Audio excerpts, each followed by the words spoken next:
சர்க்கார் படம் பார்த்தீங்கன்னா விஜய் படம் சர்க்கார் இருந்துச்சுல, அதில் ஒரு கரெக்ட் பொலிட்டீஷியன் அந்த கரெக்ட் வேர்ட்ஸாக ட்ரூ வேர்ட்ஸாக பேசினார். அந்த மாதிரி அவர் ஆட்சிக்கு வந்துட்டாருன்னா அந்த மாதிரி நடக்குமா? ஐயோ சாரி சார், தப்பாக ஏதாவது கேட்குங்க சார். தப்பாலாம் இல்லை, நீ கரெக்டாக தான் கேட்டிருக்கேன். நடக்கிறோங்கிறதுக்காக தானே இன்னைக்கு ஒரு 200-300 crores ஒரு படத்துக்கு சேலரி எல்லாருமே ஆட்சிக்கு வந்த பிறகு ஏதோ ஒன்று நீங்க பார்த்துட்டு இருப்பீங்க. இப்பெல்லாம் என்ன பண்ணிட்டு இருப்பாங்கன்னு நான் பேர் சொல்ல விரும்பல.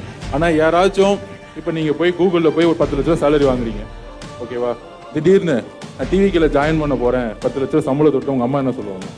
இன்னும் பேசுங்க.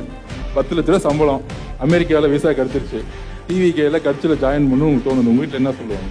சொல்லுங்க கொஸ்டின். அமெரிக்காவுக்கே போடான்னு தான் சொல்லுவாங்க. எல்லாரும் அப்படி தானே சொல்லுவாங்க, ஊரே அப்படி தானே சொல்லுவோம். அதே மாதிரி தான் அரசியலில் எல்லாரும் சொத்து சேர்க்கணும், திருடணும், கோடி கோடியாக பார்க்கணுங்கிற இந்த ஊழலுங்கிறது ஒரு பார்த்துக்கிட்டே இருப்போம் நம்ம. அப்போ ஒரு 300 கோடி ரூபா ஒரு படத்துக்காக சம்பளம் வாங்குறவரு தூக்கி போட்டு நம்பர் 1 இருக்கிறவரு எதுக்காக இவ்வளோ சண்டை போடுறதுக்கு வரணும்?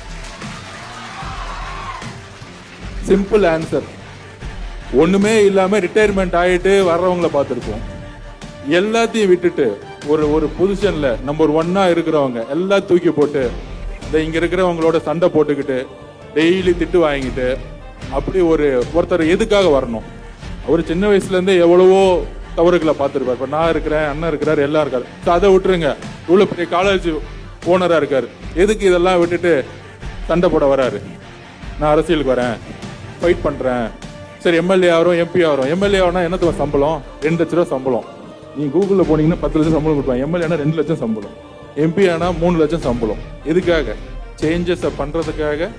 தலைவரும் சரி, எல்லாரும் சரி, கண்டிப்பா சர்க்கார் இல்ல வேற மாதிரி பார்ப்பீங்க.